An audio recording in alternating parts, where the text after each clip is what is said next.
ಮನೆ ಮನೆಯಲ್ಲಿ ಪೂಜೆ ಮಾಡಿದ್ರು. ಶ್ರಾವಣ ಮಾಸದಲ್ಲಿ ಲಕ್ಷ ಲಕ್ಷ ಗ್ರಾಮದ ಕೋಟಿ ಕೋಟಿ ಮನೆಗಳಲ್ಲಿ ಭಾಗೀರಥಿ ಪೂಜೆ ಮಾಡ್ತಾರೆ. ಮನೆ ಮನೆಯ ದೇವರ ಕೋಣೆನಲ್ಲಿ ಕಲಶದಲ್ಲಿ ತುಂಬಿಟ್ಟಿರ್ತಾರೆ ಗಂಗಾಜಲವನ್ನ. ಮನೆಗೆ ಯಾರಾದ್ರೂ ಬಂದ್ರೆ ಬನ್ನಿ ಕೂತ್ಕೊಳ್ಳಿ, ಕುಡಿಲಿಕ್ಕೆ ಸ್ವಲ್ಪ ಗಂಗಾಜಲ ಕೊಡ್ಲ ಅಂತ ಹೇಳ್ತಾರೆ. ಮಗು ನೀರು ಕುಡಿಯುವಾಗ ಅನೇಕ ಮನೆಗಳಲ್ಲಿ ತಾಯಿದ್ರೆ ಹಿಡಿದು ನಾನೇ ನೋಡಿದ್ದೀನಿ. ಮಗು ಎಂಜಲು ಮಾಡಬೇಡ, ಲೋಟ ಕಚ್ಬೇಡಪ್ಪ, ಎತ್ತಿ ಕುಡಿ, ಅದು ಗಂಗೆ, ಅದು ತೀರ್ಥ, ಶ್ರದ್ಧೆಯಲ್ಲಿ ಕುಡಿಬೇಕು ಅಂತ ಹೇಳ್ತಾರೆ. ಮನೆಯಲ್ಲಿ ಹಿರಿಯರು ತೀರ್ ಹೋಗುವಾಗ ನಮ್ಗೆ ನೋವಾಗತ್ತೆ. ಅದರ ಮಧ್ಯದಲ್ಲೂ ಅವ್ರು ಸ್ವಲ್ಪ ಗಂಗೋದ್ಗ ತಗೊಂಡ್ರೆ ಸಮಾಧಾನ ಆಗುತ್ತೆ. ಗಂಗೆಯನ್ನು ತಗೊಳ್ಳೋದು ಅಂದ್ರೆ, ಗಂಗೆಯನ್ನು ದಾಟೋದು ಅಂದ್ರೆ ಜನನ ಮರಣಗಳ ಚಕ್ರ ದಾಟೋದು ಅಂತ ಅರ್ಥ ಈ ದೇಶದಲ್ಲಿ. ಕೇವಲ ನಮ್ಮ ಸಮಾಜಕ್ಕೆ ಮಾತ್ರ ಅಲ್ಲ, ಜಗತ್ತಿನ ಎಲ್ಲೆಡೆಯಲ್ಲಿ ಗಂಗೆ ಬಗ್ಗೆ ಮೋಹ ಇದೆ. ನಮ್ಮ ಇತಿಹಾಸದ ಹುಚ್ಚು ದೊರೆ ಮೊಹಮ್ಮದ್ ಬಿನ್ ತುಘಲಕ್, ಯಾಕೆ ಹುಚ್ಚು ದೊರೆ ಅಂತಂದ್ರೂ ಗೊತ್ತಿಲ್ಲ, ಕೆಲವು ನಿರ್ಣಯಗಳಿಗಾಗಿ ಕರೆದಿದ್ದಾರೆ. ಅವ್ರು ನಿಜಕ್ಕೊಬ್ಬ ಸ್ಕಾಲರ್ಲಿ ಪರ್ಸನ್ ಅಂತ, ಬಹಳ ವಿದ್ವಾಂಸರಿದ್ದ. ದೆಹಲಿಯಿಂದ ದೇವಗಿರಿಗೆ, ದೇವಗಿರಿಯಿಂದ ದೆಹಲಿಗೆ ತನ್ನ ರಾಜಧಾನಿಯನ್ನು ಬದಲಾಯಿಸುವಾಗ ಅಲ್ಲಿಂದ ಇಲ್ಲಿಗೆ, ಇಲ್ಲಿಂದ ಅಲ್ಲಿಗೆ ಓಡಾಡುವಾಗಲೆಲ್ಲ ಅವನ ಜೊತೆ 40 ಗಂಟೆಗಳಲ್ಲಿ ಗಂಗಾಜಲ ತಗೊಂಡು ಹೋಗ್ತಿದ್ರಂತೆ. ಅವನ ಜೀವನದಲ್ಲಿ ಗಂಗಾ ನೀರು ಬಿಟ್ಟು ಬೇರೆದನ್ನು ಬಳಸಲೇ ಇಲ್ಲ. ಅಕ್ಬರ್ ನಿವಾಸದಲ್ಲಿರಲಿ, ಪ್ರವಾಸಕ್ಕೆ ಹೋಗ್ಲಿ, ಗಂಗೆ ಸಹವಾಸ ತಪ್ಪಿಸಲಿಲ್ಲ. ಮತಾಂಧ, ಬುದ್ಧ ಶಿಖನ್, ವಿಗ್ರಹ ಭಂಜಕ ಔರಂಗಜೇಬ್ ಗಂಗೆ ಬಿಟ್ಟು ಬೇರೆ ನೀರೇ ಬಳಸಲಿಲ್ಲ ಅಂತ ಅವನ ಕಾಲದಲ್ಲಿ ಭಾರತಕ್ಕೆ ಬಂದಿದ್ದ ಫ್ರಾನ್ಸಿನ ಯಾತ್ರಿಕ ಬಾರ್ನಿಯರ್ ಬರೆದಿಟ್ಟಿದ್ದನ್ನ ಆ ಡೈರಿಯ ಪುಟವನ್ನ ಭಾರತೀಯ ವಿದ್ಯಾಭವನದ ಒಂದು ಪುಸ್ತಕದಲ್ಲಿ ಪ್ರಕಟ ಮಾಡಿದ್ದಾರೆ. ಮುಗಿತ ಅವಳ ಮೋಹ ಇಲ್ಲ. ಕ್ರಿಸ್ತ ಪೂರ್ವ 327 ನಮ್ಮ ದೇಶದ ಅಲೆಕ್ಸಾಂಡರ್ ಬರುವಾಗ ಆಕ್ರಮಣಕ್ಕೆ ಮುನ್ನ ಆತ ತನ್ನ ಗುರು ಅರಿಸ್ಟಾಟಲ್ ಬಳಿ ಹೋಗಿ ಆಶೀರ್ವಾದ ಕೇಳ್ತಾನೆ. ಆಗ ಅರಿಸ್ಟಾಟಲ್ ಹೇಳ್ತಾನೆ, ಮಗು ಅಲೆಕ್ಸಾಂಡರ್, ಭಾರತದ ಮೇಲೆ ಆಕ್ರಮಣಗೈಯುವ ಮನಸ್ಸು ಹೊಂಬದನ ನಿನಗ್ಯಾಕಪ್ಪ? ಅವರ ಮನಸ್ಸನ್ನು ನೋಯಿಸಬಾರ್ದು ಕಣೋ. ಆದ್ರೂ ನೀನು ಯುದ್ಧಕ್ಕೆ ಹೋಗುವಾಗ ನಾನು ಅಕ್ಷಕನ ಹೇಳ್ಬಾರ್ದಲ್ಲ. ಹೋಗಿ ಬಾ, ಗೆದ್ದು ಬಾ, ಭಾರತದ ಮನಸ್ಸನ್ನು ನೋಯಿಸಿ ಬರಬೇಡ. ಮಗು ನೀನು ವಾಪಸ್ ಬರುವಾಗ ನಂಗೆ ಒಂದು ಕಲಶದಲ್ಲಿ ಗಂಗಾಜಲ ತಗೊಂಬ ಅಂತ ಹೇಳಿ ಕಳಿಸಿದ್ದ. ರಾಮಾಯಣ ಮಹಾಭಾರತದ ಒಂದೊಂದು ಕಾಪೀಸ್ ತಗೊಂಬ ಅಂತ ಹೇಳಿ ಕಳಿಸಿದ್ದ. ಕೃಷ್ಣನ ಕಾಲದಿಂದಲೂ ಭಾರತದಲ್ಲಿ ಬಳಕೆಯಲ್ಲಿರ್ತಕ್ಕಂಥ ಕೊಳಲು ಬಾಂಸರಿ ಒಂದನ್ನು ತಗೊಂಬ ಅಂತ ಹೇಳಿದ್ದ. ಅಲ್ಲಿ ಹೆಜ್ಜೆ ಹೆಜ್ಜೆಗೆ ಬ್ರಹ್ಮಜ್ಞಾನಿಗಳಿದಾರಪ್ಪ, ಯಾರಾದರೂ ಒಬ್ರು ಸಾಧ್ಯವಾದ್ರೆ ಇಲ್ಲಿ ಎತ್ಕೊಂಬ ಅಂತ ಹೇಳಿದ್ದ. ಅವ್ರು ಬರಲ್ಲ, ಅಕಸ್ಮಾತ್ ಯಾರು ಬರ್ಲಿಕ್ಕೆ ಒಪ್ಪದಿದ್ರೆ ನೀನು ಅವ್ರ ಕಾಲ್ಮಟ್ಟಿ ಆದ್ರೂ ಬಾ ಅಂತ ಹೇಳಿ ಕಳಿಸಿದ್ದ. ಅರಿಸ್ಟಾಟಲ್ ಬಯಸಿದ್ದು ಗಂಗೋದ್ಗ. ಕೆಲವೇ ವರ್ಷಗಳ ಹಿಂದೆ ನಮ್ಮ ನಾಡಿನ ಇತಿಹಾಸಕಾರ ಡಾಕ್ಟರ್ ಲೋಕೇಶ್ ಚಂದ್ರ ರಷ್ಯಾಕ್ಕೆ ಹೊರಟರು. ರಷ್ಯಾದಲ್ಲಿ ಆಗ ಆಳ್ತಾ ಇದ್ದರು ಕಮ್ಯುನಿಸ್ಟರು. ರಷ್ಯಾದ ಅಧ್ಯಕ್ಷ ಆವಾಗ ಪ್ರಶ್ನೆ, it was a communist country. ಕಮ್ಯುನಿಸ್ಟರು ಯಾವ ದೇಶದಲ್ಲೇ ಇರಲಿ, ಅವರಿಗೆ ಅವರವರ ಧರ್ಮ ಸಂಸ್ಕೃತಿಯಲ್ಲಿ ನಂಬಿಕೆ ಕಮ್ಮಿ. ಯಾಕಂದ್ರೆ ಮಾರ್ಕ್ಸೇ ಹೇಳಿದ ಧರ್ಮ ಅಫೀಮು ಅಂತ.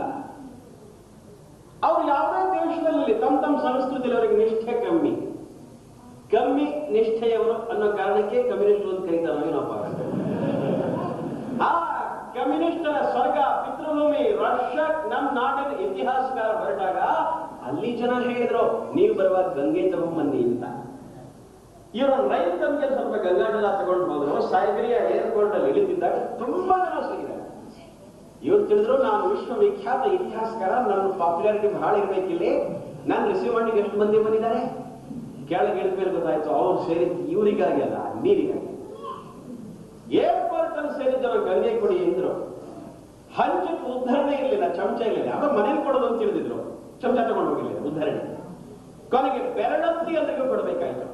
ಬಂಧುಗಳೇ, ಇದು ಡಾಕ್ಯುಮೆಂಟ್ ಆಗಿದೆ. ಆ ಗಂಗೋದಕವನ್ನ ಹಂಚುವಾಗ ಸಿಗುತ್ತೋ ಇಲ್ವೋ ಸಣ್ಣ ಕಮ್ಮಿಗೆ ತಂದಿದ್ದಾರೆ ಅಂತ ಅಪಾರ ಜನಸಂಖ್ಯೆಯ ಜನ ಭಾವಿಸಿ ನೂಕುನುಗ್ಗಲು ಮಾಡಿದಾಗ ಯಾರೋ ಕೈಗೆ ಡಿಕ್ಕಿ ಹೊಡೆದು ಸ್ವಲ್ಪ ಗಂಗೋದಕ ಕೆಳಕ್ಕೆ ಬಿತ್ತು.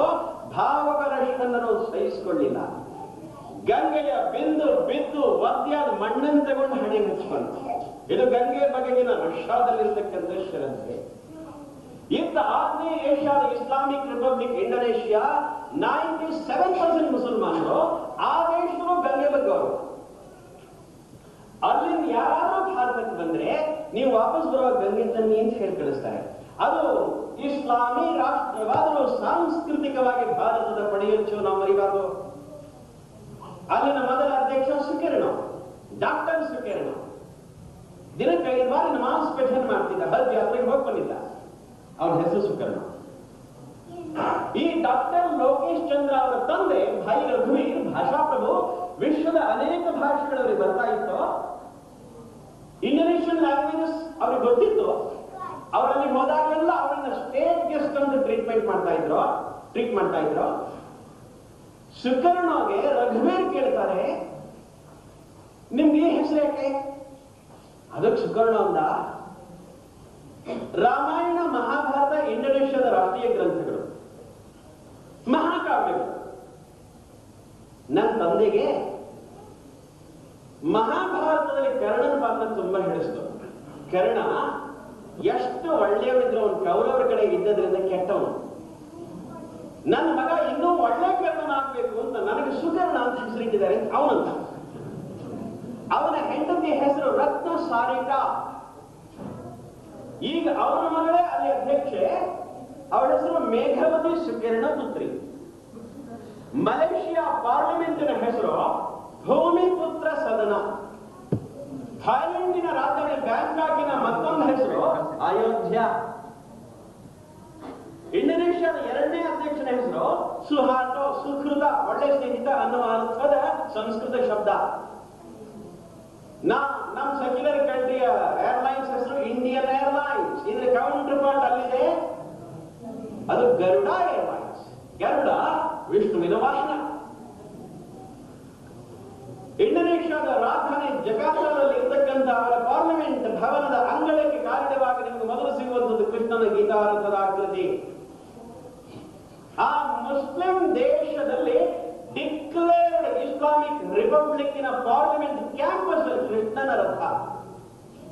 ಈ ಸೆಕ್ಯುಲರ್ ದೇಶದ ಕಾಶ್ಮೀರ್ ಹೈಕೋರ್ಟಿನ ಅಂಗಳದಲ್ಲಿ symbol of secularism Mahatma Gandhi statue ನಿಲ್ಲಿಸಕ್ಕೆ ಕೋಮುವಾದಿಗಳು ಬಿಟ್ಟಿಲ್ಲ. ಗಾಂಧಿಜಿ ಸ್ಟ್ಯಾಚ್ಯೂ ನಿಲ್ಲಿಸಕ್ಕೆ ಬಿಟ್ಟಿಲ್ಲ. ಶ್ರೀನಗರ್ ಹೈಕೋರ್ಟಿನ ಬಾರ್ ಅಸೋಸಿಯೇಷನ್ ಪ್ರೆಸಿಡೆಂಟ್ ನೇತೃತ್ವದಲ್ಲಿ ಅಲ್ಲಿ ಮೂರ್ತಿ ಸ್ಥಾಪನೆ ಮಾಡಿದ ಕಾಶ್ಮೀರದ ಇಸ್ಲಾಮಿಕ್ ಕಲ್ಚರ್ಗೆ ವಿರೋಧ ಅಂತ ದೊಡ್ಡ ಪ್ರತಿಭಟನೆ, ಹಿಂಸಾತ್ಮಕ ಪ್ರತಿಭಟನೆ. ಕೊನೆಗೆ ಅದಕ್ಕೆ ಅಲ್ಲಿ ಚೀಫ್ ಜಸ್ಟಿಸ್ ಮತ್ತು ಉಪರಾಷ್ಟ್ರಪತಿಗಳು, ನಮ್ಮ ಭಾರತದ ಉಪರಾಷ್ಟ್ರಪತಿಗಳು ಹೋಗಿತ್ತು. ಆ ಪ್ರೋಗ್ರಾಮ್ ವಿಡ್ರಾ ಮಾಡಬೇಕಾಯ್ತು. ಗಾಂಧಿ ಪುತ್ಥಳಿಯ ಅನಾವರಣ ಪ್ರತಿಭಟನಾ ಮೋರ್ಚಾದ ಅಧ್ಯಕ್ಷ, ಶ್ರೀನಗರದಲ್ಲಿ ಹಿಂಸಾತ್ಮಕ ಗಲಭೆಗೆ ಕಾರಣಕರ್ತನಾಗಿದ್ದ ವ್ಯಕ್ತಿ, ಆ ವರ್ಷ ನಡೆದ ಚುನಾವಣೆಯಲ್ಲಿ ಶ್ರೀನಗರದಿಂದ ನ್ಯಾಷನಲ್ ಕಾನ್ಫರೆನ್ಸ್ ಮೂಲಕ ಗೆದ್ದು ಪಾರ್ಲಿಮೆಂಟ್ಗೆ ಬಂದ. This is secular nation. ಆ ಜಗಾರ್ತಾ ಪಾರ್ಲಿಮೆಂಟ್ ಭವನದ ಒಳಗೆ ಸ್ಪೀಕರ್ ಚೇರ್ ಹಿಂಭಾಗದಲ್ಲಿ ಬರೆದಿದ್ದಾರೆ, ಧರ್ಮೋ ರಕ್ಷತಿ ರಕ್ಷಿತ. ಅವ್ರ ಧ್ಯೇಯವಾಕ್ಯ, ಪ್ರತಿಯೊಂದು ದೇಶಕ್ಕೊಂದು ಧ್ಯೇಯವಾಕ್ಯ. ನಮ್ಮ ಧ್ಯೇಯವಾಕ್ಯ ಯಾವುದು? ಸತ್ಯಮೇವ ಜಯತೆ. ಸರ್ಕಾರಿ ಪತ್ರಗಳಲ್ಲೇ ಅಶೋಕ್ ಚಕ್ರದ ಕೆಳಗೆ ಬರೆದಿರ್ತಾರೆ, ವ್ಯವಹಾರ ಹೇಗೆ ಇರಲಿ, ಬರೆಯೋ ಸತ್ಯ ಜಯತೆ ಬರೀ. ಪ್ರತಿಯೊಂದು ದೇಶಕ್ಕೆ ಅದರ ಧ್ಯೇಯವಾಕ್ಯ ಇದೆ. ಅಮೆರಿಕದವರು ಸಂವಿಧಾನದಲ್ಲೇ ಬರೆದುಬಿಟ್ಟಿದ್ದಾರೆ, ಟ್ರಸ್ಟ್ ವಿ ಇನ್ ಗಾಡ್. ಹಾಗೆ ಆ ಇಂಡೋನೇಷ್ಯಾದ ಏನು?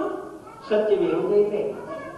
ನಮ್ಮ ದೇಶದಲ್ಲಿ ಭಾರತದ ಎಲ್ಲ ಪ್ರಾಂತಗಳ ಶಿಕ್ಷಣ ಮಂತ್ರಿಗಳ ಸಭೆ ವಿಜ್ಞಾನ ಭವನದಲ್ಲಿ ನಡೆದ ಡೆಲ್ಲಿನಲ್ಲಿ. ಆ ಸಮಾರಂಭದ ಪ್ರಾರಂಭದಲ್ಲಿ ಸರಸ್ವತಿ ಪ್ರಾರ್ಥನೆ. 8 ರಾಜ್ಯಗಳ ಶಿಕ್ಷಣ ಮಂತ್ರಿಗಳ ಸರಸ್ವತಿ ವಂದನ ವಿರೋಧ ಮಾಡಿ ವಾಕ್ಯ. ಸರಸ್ವತಿ ಗಾಡೆಸ್ ಆಫ್ ನಾಲೆಡ್ಜ್, ಭಾರತದ ಕಾನ್ಸೆಪ್ಟ್. ಅದಕ್ಕೆ ಭಾರತದ ಶಿಕ್ಷಣ ಮಂತ್ರಿಗಳ ವಿರೋಧ. ನಾನು ವಿದ್ಯಾರ್ಥಿಯಾಗಿದ್ದಾಗ 71ರಲ್ಲಿ ಮೈಸೂರು ಯೂನಿವರ್ಸಿಟಿಯಲ್ಲಿ ಡಿಗ್ರಿ ಸರ್ಟಿಫಿಕೇಟ್ ಪಡೆದು ಮಾಡಿರ್ತಕ್ಕಂಥದ್ದು. ನನಗೆ ಸಿಕ್ಕ ಡಿಗ್ರಿ ಸರ್ಟಿಫಿಕೇಟ್ ಅಲ್ಲಿ ಮೈಸೂರು ಯೂನಿವರ್ಸಿಟಿಯ ಲಾಂಛನದಲ್ಲಿ ಸರಸ್ವತಿ ಕಾಣಿಸ್ತಾ ಇದೆ.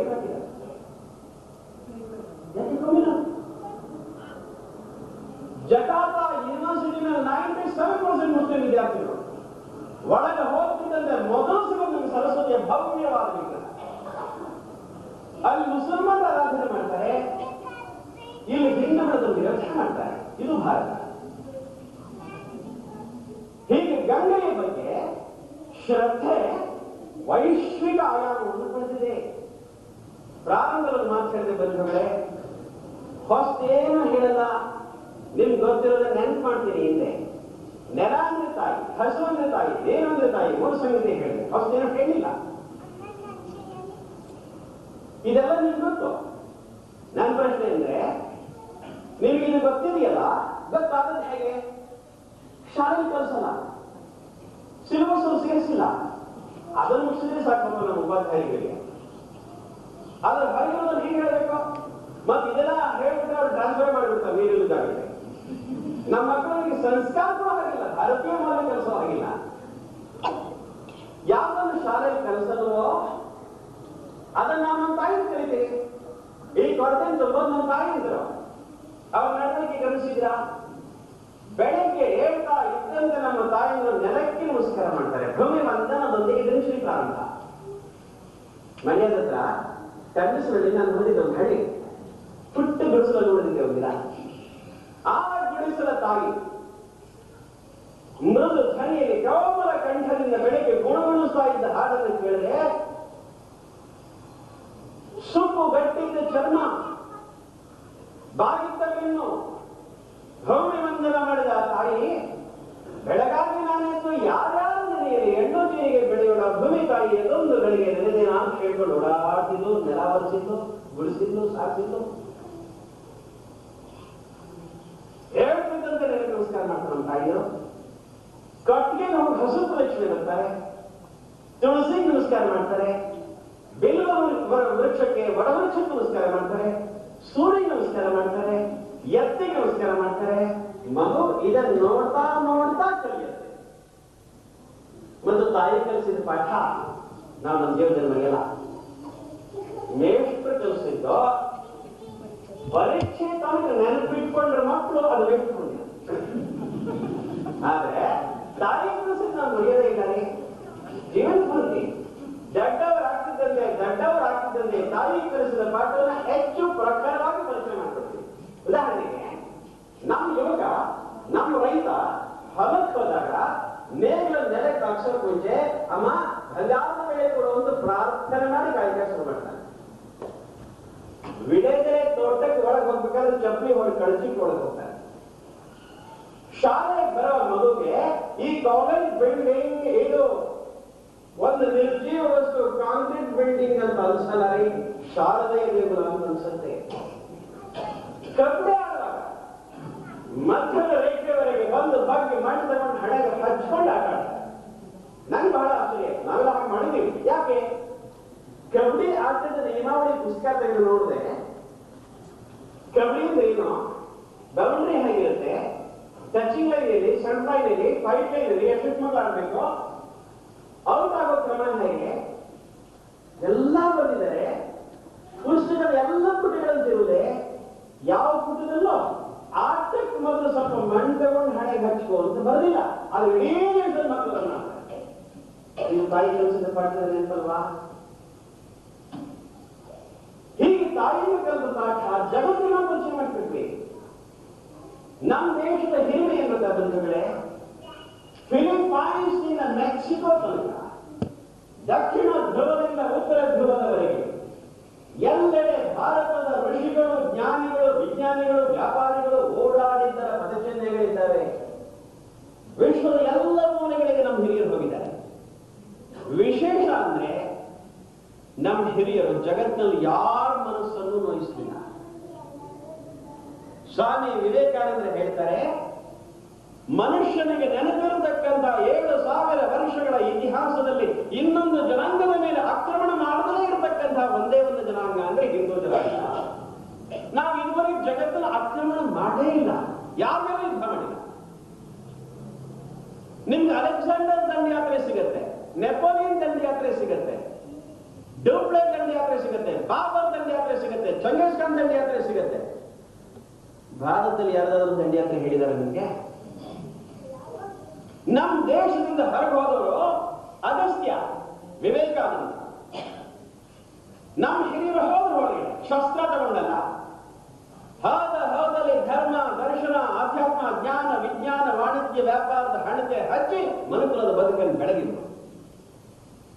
ಅದಕ್ಕೆ ವಿವೇಕಾನಂದರು ಹೇಳ್ತಾರೆ, ಮನುಷ್ಯನಿಗೆ ನೆನಪಿರತಕ್ಕಂಥ 7,000 ವರ್ಷಗಳ ಇತಿಹಾಸದಲ್ಲಿ ಇನ್ನೊಂದು ಜನಾಂಗದ ಮೇಲೆ ಆಕ್ರಮಣ ಮಾಡಲಿ ಇರತಕ್ಕಂಥ ಒಂದೇ ಒಂದು ಜನಾಂಗ ಅಂದ್ರೆ ಭಾರತದ್ದು.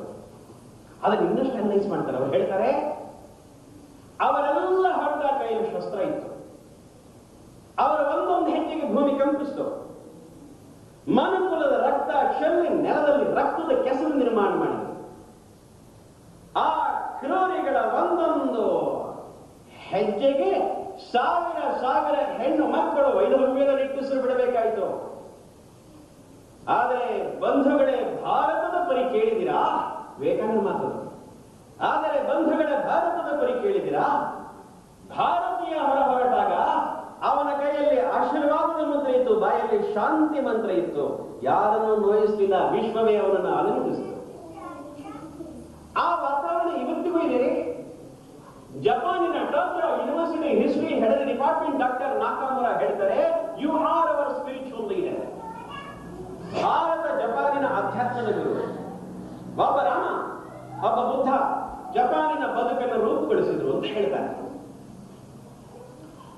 ಆಧುನಿಕ ಚೀನಾದ ನಿರ್ಮಾಪಕ Mao Tse tung, father of modern China, ತನ್ನ ಆತ್ಮಚರಿತ್ರೆಯನ್ನು ಬಹಳ ಸುಂದರವಾದ ಮಾತು ಬರೆದಿದ್ದಾನೆ.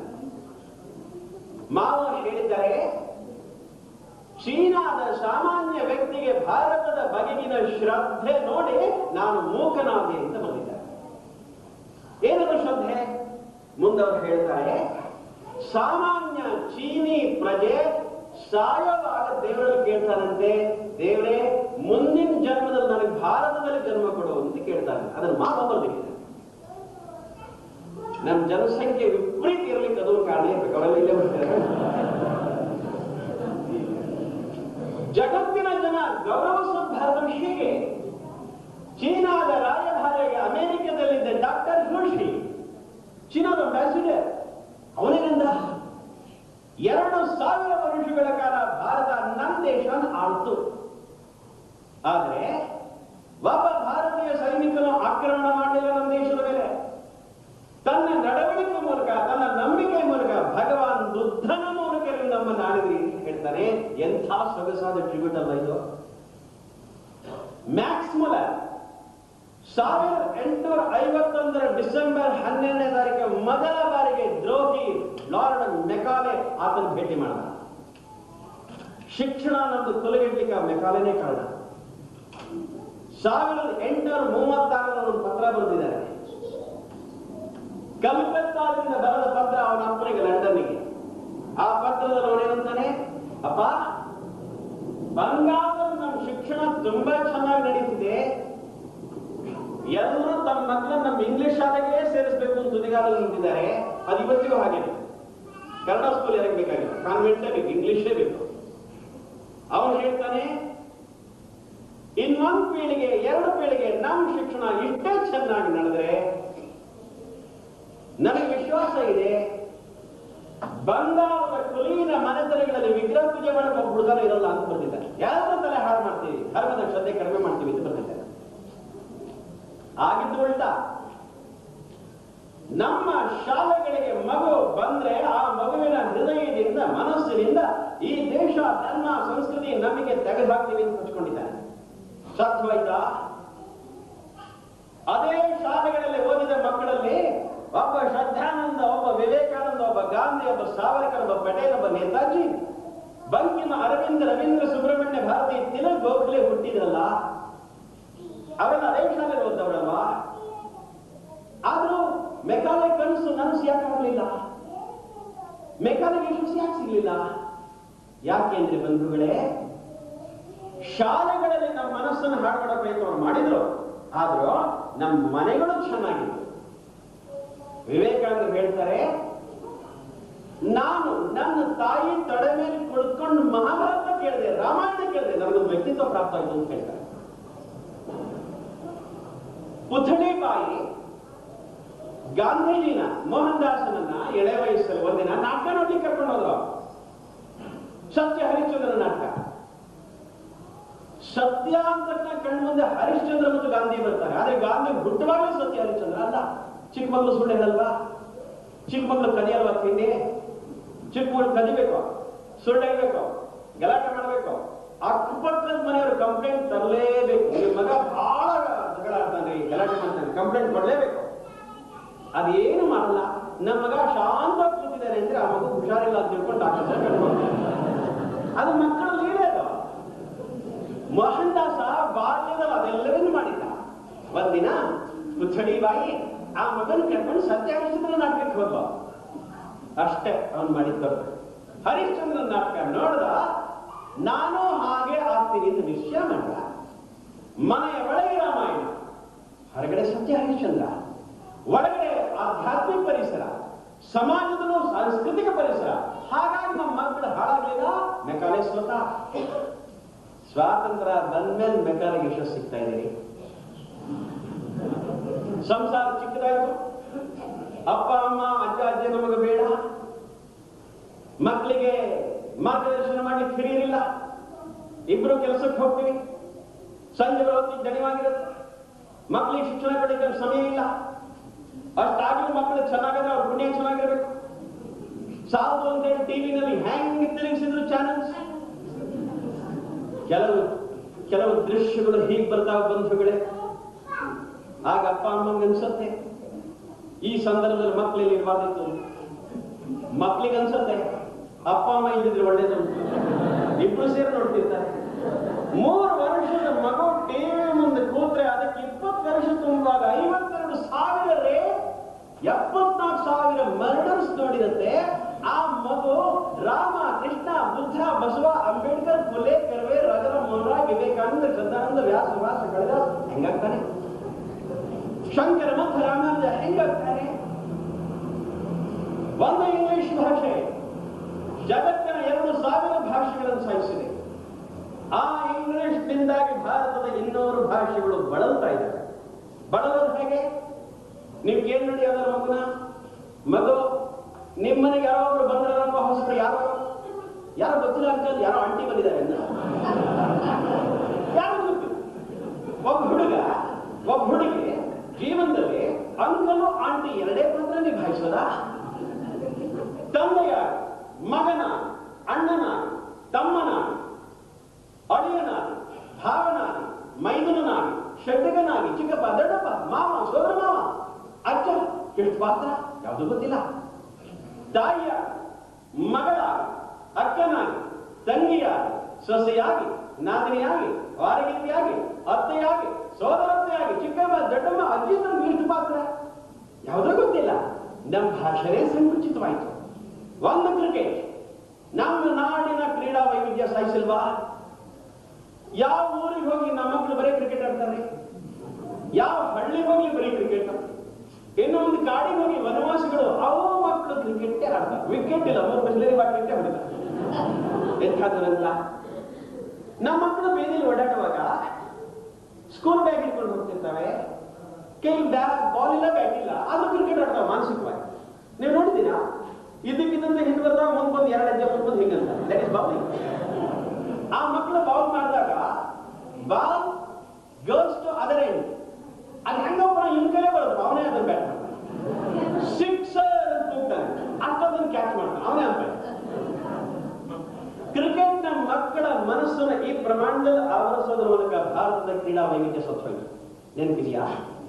ಮೈಸೂರು ಯೂನಿವರ್ಸಿಟಿ ಪ್ರಕಟಣೆ ಮಾಡಿರ್ತಕ್ಕಂಥ ಕಿರಿಯರ ವಿಶ್ವಕೋಶದಲ್ಲಿ ಕ್ರೀಡೆ ಮತ್ತು ಮನೋಲ್ಲಾಸ ಒಂದು ಸಂಪುಟ ಇದೆ. ಸಾಧಾರಣಗಳಿಂದ ನಮ್ಮ ಮಕ್ಕಳಿಗೆ ಯಾವುದು?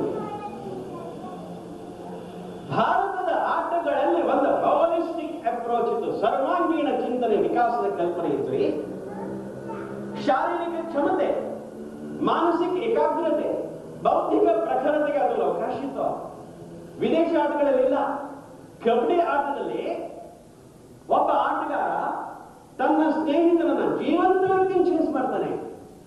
ಕ್ರಿಕೆಟ್ ನಲ್ಲಿ ನಿರ್ಜೀವ ವಸ್ತು, ಬಾಲ್ ಬ್ಯಾಟಿಂಗ್ ಓಡ್ತಾನೆ, ಮಿತ್ರನ ಹಿಂದೆ ಓಡ್ತಾನೆ, ತನ್ನ ಉಸಿರು ಮುಗಿದಾಗ ಆ ಮಿತ್ರ ಇವನನ್ನು ಅಟ್ಟಿಸ್ಕೊಂಡು ಬರ್ತಾನೆ. ಜೀವಂತ ವ್ಯಕ್ತಿಯ ಹಿಂದೆ ಶಕ್ತಿ ಸಂಚಯದ ಪರಿಕಲ್ಪನೆ, ಹಾಲಿಸ್ಟಿಕ್ ಅಪ್ರೋಚ್. ಪಾಶ್ಚಿಮಾತ್ಯರ ಆಟಗಳಲ್ಲಿ ಟೆನ್ಷನ್, ಓನ್ಲಿ ಟೆನ್ಷನ್. ಭಾರತ ಕ್ರಿಕೆಟ್ ಮ್ಯಾಚ್ ಟೆಸ್ಟ್, ಅದು ಶುಕ್ರವಾರ ಬಂದ್ಬಿಟ್ರೆ ಯುದ್ಧ. 3 ಬಾಲ್ ಇದೆ, 4 ರನ್ ಮಾಡಿದ್ರೆ ಗೆಲ್ತೀವಿ.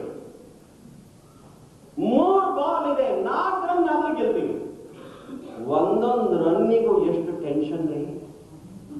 ಬರೇ ಆಡೋರಿಗಲ್ಲ, 100 ಕೋಟಿ ಜನರಿಗೂ ಟೆನ್ಷನ್. ಈಗ ಅಮೆರಿಕದ ನೇತೃತ್ವದಲ್ಲಿ ಬಯೋಡೈವರ್ಸಿಟಿ ನಾಶ ಮಾಡತಕ್ಕಂಥ ಪ್ರಯತ್ನ ನಡೆದಿದೆ. ಯುಗಗಳ ಅವಧಿಯಲ್ಲಿ ಎಲ್ಲ ದೈಹಿಕ ಮಾನಸಿಕ ಹೋರಾಟಗಳಲ್ಲಿ ಮುಂಚೂಣಿಯಲ್ಲಿ ನಿಂತುಗೆದ್ದಿರತಕ್ಕಂಥ ಭಾರತ ಈ ಜೈವಿಕ ವೈವಿಧ್ಯ ನಾಶ ಮಾಡತಕ್ಕಂಥ ಸಾಂಸ್ಕೃತಿಕ ಪತನಕ್ಕೆ ಕಾರಣವಾಗತಕ್ಕಂಥ ಅಮೆರಿಕ ನೇತೃತ್ವದ ಪಾಶ್ಚಿಮಾತ್ಯ ಸಭ್ಯತೆಯ ಹೋರಾಟಕ್ಕೆ ನಾವು ಅಗ್ರೇಸರಾಗಿ ಮುಂಚೂಣಿ ಧಾವಿಸಬೇಕಾಗಿದೆ. ಈ ಸಂಗೀತ ನಮ್ಗೆ ಬರಬೇಕಲ್ವ? ಆ ಮ್ಯಾಕ್ಸ್ ಮುಲ್ಲರ್ ಏನಂದ, ಎಷ್ಟು ಪ್ರೀತಿ ದೇಶದ ಬಗ್ಗೆ. ಅವನಂತಾನೆ, ದೇವರೇ ನಾನು ನಿಮಗೆ ಮೆಕಾಲೆ ಅಂತಂದೆ. ಮೆಕಾಲೆ 1951 ಡಿಸೆಂಬರ್ 12ನೇ ತಾರೀಕು ನನ್ನ ಭೇಟಿಯಾಗಿದ್ದ.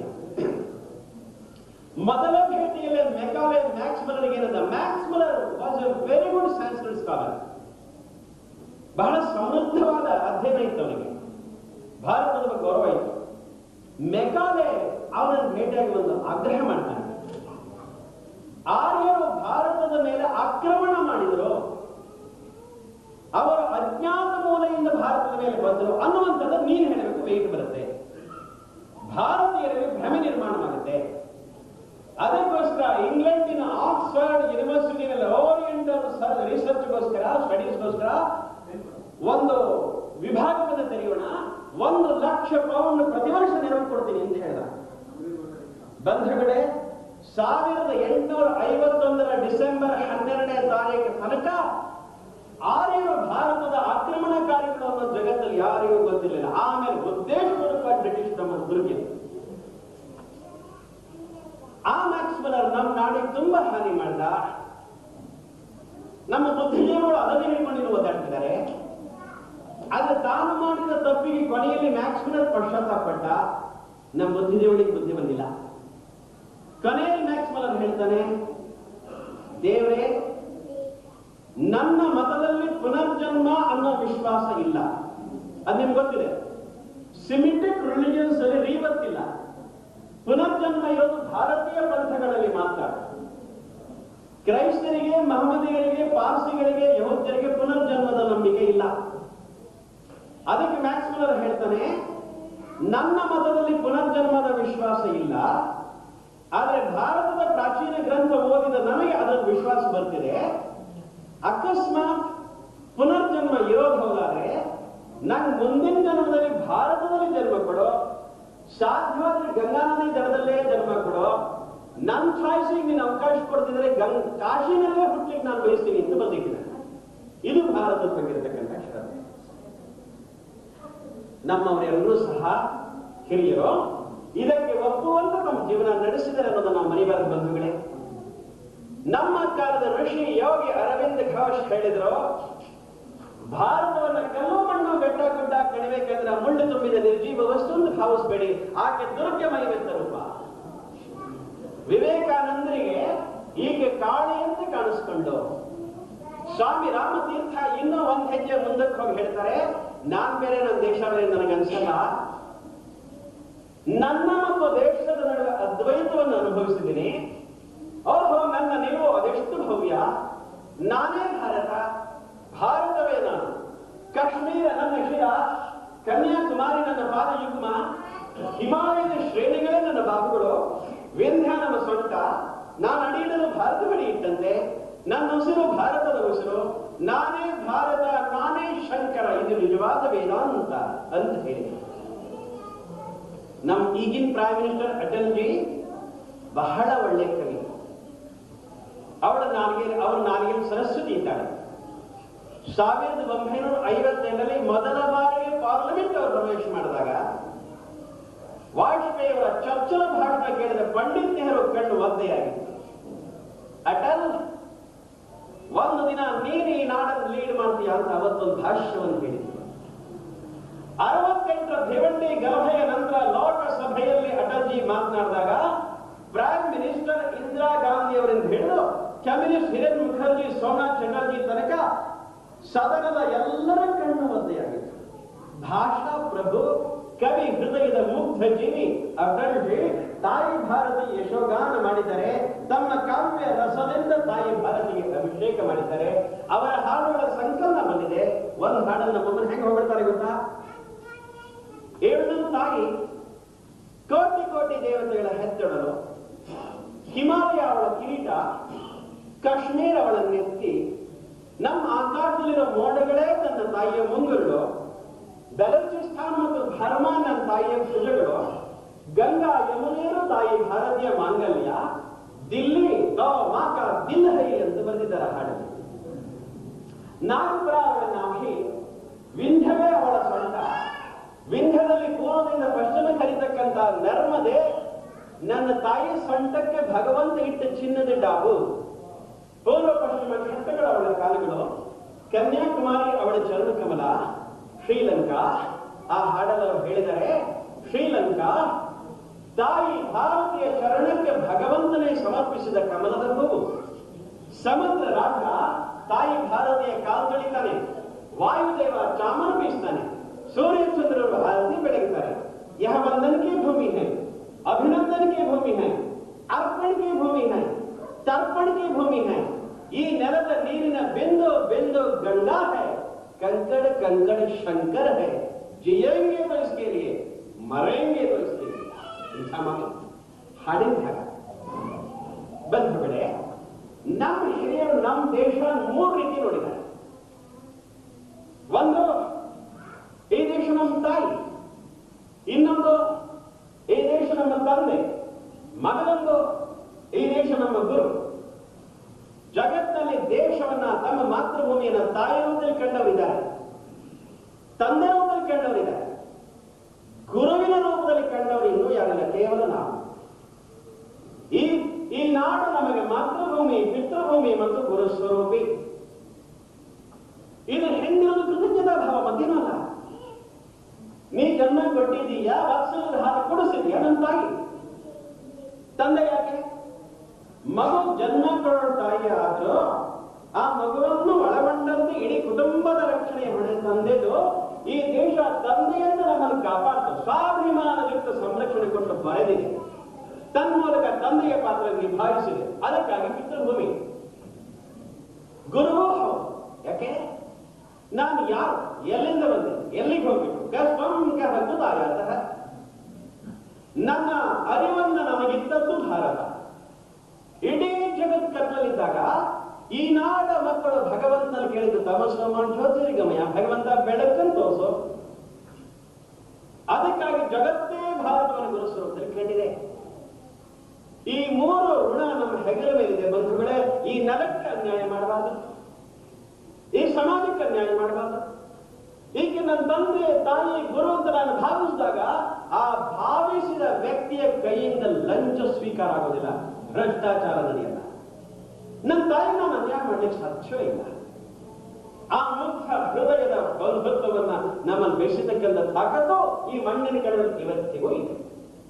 ಪ್ರಾರಂಭದಲ್ಲಿ ಒಂದು ಮಾತು ಹೇಳಿದೆ, ಶಿಕ್ಷಕರಿಗೂ ಯಾವ್ಯಾಗೂ ಅಂತ ಗೊಂದಲ ಹುಟ್ಟಿಸ್ತಕ್ಕಂಥ ನಕ್ಷೆ ಇದು ಅಂತ ಅಂದ್ಮೇಲೆ ಒಂದೇ ನಿಮಿಷ ಈ ಮ್ಯಾಪಿನ ಕುರಿತು ನಿಮ್ ಗಮನ ನಾನು ಸೆಳಿತೀನಿ.